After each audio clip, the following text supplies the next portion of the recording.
Hello, this video is a brief introduction to one of my recent novels, Operation Seagull.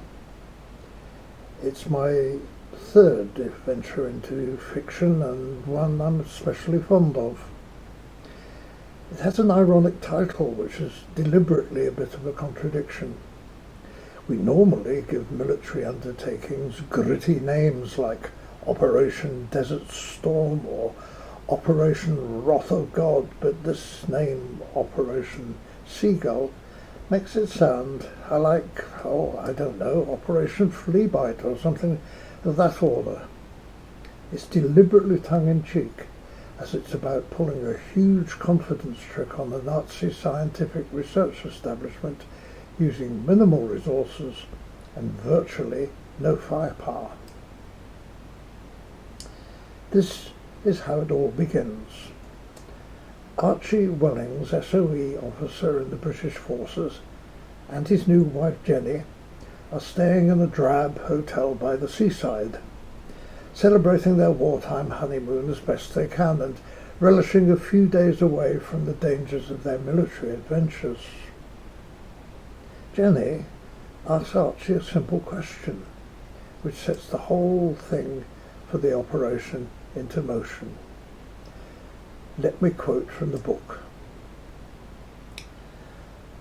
Walking on the beach on their last afternoon at Happy Days, the hotel, after a meagre lunch of watery brown Windsor soup, followed by lumpy mashed potatoes and limp sausages of uncertain content, Jenny was keenly observing a seagull hovering in the stiff breeze some feet above them and above the foaming wave tops. "How does it do that?" Jenny demanded, clinging to her new husband as they made their way along the pebble-strewn shoreline. Puzzled, Archie stopped and looked at her round, upturned face, cheeks reddened with the cold, and a bewitching, whimsical smile on her. "How does what do what?" he asked. "Seagull. Hover, like it's repelled from the sea by a hidden magnet or held up by a magic skyhook." For a moment Archie was tempted to dismiss the question as mere feminine whimsy.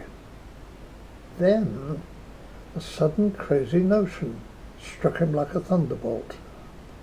Even here on their honeymoon by the sea, thoughts of the war would constantly intrude upon them, invading their private bubble of happiness and deep mutual contentment.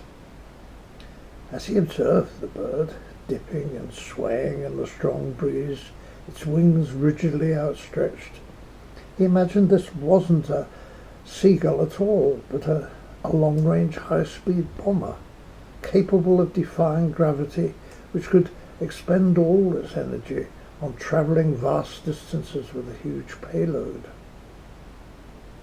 End of quote. I got this original concept of Operation Seagull when I was reading about the various strange and wonderful attempts by the Nazis to come up with super weapons which would deal a final killer blow to the Allies, and one of their craziest pet notions was an anti-gravity machine. What, I wonder, would happen then if they discovered that the British had indeed invented one of these impossible sounding devices and were developing it on, say, a remote Hebridean island off the Scottish mainland. They would want to get their grubby hands on it and get it to work for themselves and their Nazi cause of world domination. Well, that set up a number of interesting problems. How to convince the enemy that the machine was genuinely capable of defying gravity? What fuel or other mechanism was the key to making the whole crazy idea function? How to devise a means of letting it, quote, accidentally fall into Nazi hands, and how to exploit it as a modern version of the wooden horse of Troy, if you like, with disastrous results for the whole Nazi superweapons program. The narrative makes a couple of fascinating leaps back in time. The first is into the previous century, the 19th century that is, of course, to establish the existence of this supposed miracle ingredient of the anti-gravity machine which the British are building in the Hebrides. Here's a taste of the strange nighttime occurrences which accompanied the first appearance of this anti-gravity matter, which took place near a rural vicarage and caused a shepherd boy some considerable distress. I quote from the book again.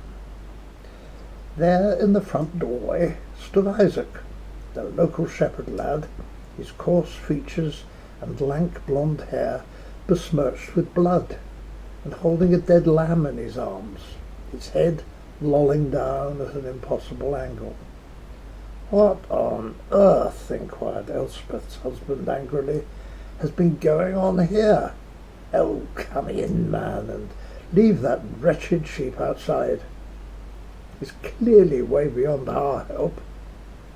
Isaac, who was whimpering quietly to himself, obediently lowered the animal onto the gravelled pathway outside, shuffled into the stone-floored porch, and flopped down on a wooden chair. Elspeth hastened to the kitchen to fetch a towel, a jug, and a glass of brandy for him. When she returned, Isaac was falteringly recounting what had taken place. "I were tending me sheep as ever, sir.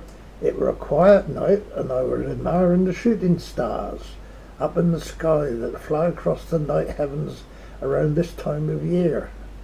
They're much brighter and more powerful than I recall them ever being before. Then, all of a sudden, there was an almighty bang, sir, and I was struck on the head by a dark object, like a stone of some kind. Well, then, sir, I looked round and saw several of these stones on the ground nearby, and they were kind of hissing and giving off steam or smoke as if they was hot. When I touched one of them, indeed it was. Very." He held up his right hand, which was badly blistered and scarred. "Then I looked further and saw that the poor lamb I brought back here was dead. It would make a nice roast for you, sir and madam." End of the quote from the book. The Nazis were fascinated by the potential of space travel, so this interplanetary intruder would have particularly intrigued them, especially as it had anti-gravity powers, and I've added a dose of nuclear radiation mixed in with it, allegedly.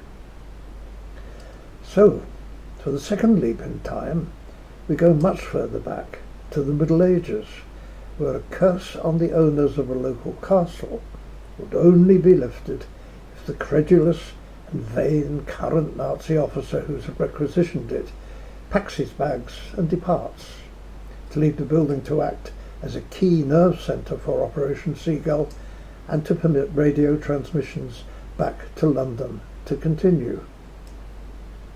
Add to all that a mix of interesting characters, a dose of humour, and a minor cameo role for a dachshund named Felix, and you have a compelling tale which not only gives you pause for thought, but which bears you along on the tide of curiosity as to what comes next, and will they actually achieve their objectives? The odds, it appears, are stacked heavily against the British undercover military duo and the enthusiastic support of a group of German citizens who love their country but hate and despise the Nazi regime. Here's a brief taste of one danger point for Archie and Jenny. They've succeeded in being invited into the underground research centre as the alleged scientists working on the British device, where a reception has just been held for them as converts to the Nazi cause who have brought the prototype of the anti-gravity machine with them. Then suddenly they are confronted by a German professor who's seen through their phony undertaking. This expert on anti-gravity machines invites them into his office, closes the door, and speaks openly to them. Here we go. Their roller coaster of emotions took another violent tumble as Professor Walter Schiller spoke, quietly and clearly. You, my English friends, are frauds. And I can prove it. Archie was on his feet in a fraction of a second, a protective arm stretched out towards Jenny. He took a half step forward to find himself suddenly restrained by his wife, who had grabbed at the flap of his jacket and was shaking it furiously. He turned to look at her, surprised to see her reaction to what appeared to him to be a little short of a potential death sentence.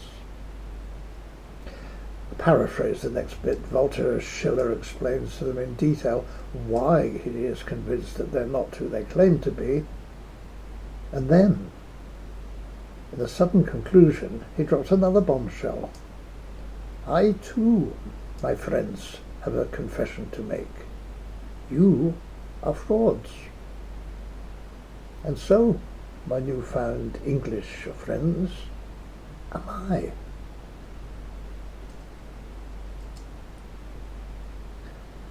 So I much enjoyed putting all that together and explaining the fault lines in Nazi doctrines and philosophy which make them bring about their own huge misfortune at the end of the book, which has a final twist which one of my beta readers kindly keeps referring to as one of the best punchlines to end a novel she's ever read. If you too read it, I do hope you enjoy it, and if you do like it, please go to the books page on the Amazon website and write a few words of review for me. It will help to gain profile for the book, which is seeking to become noticed in a very crowded market indeed. Thank you for watching.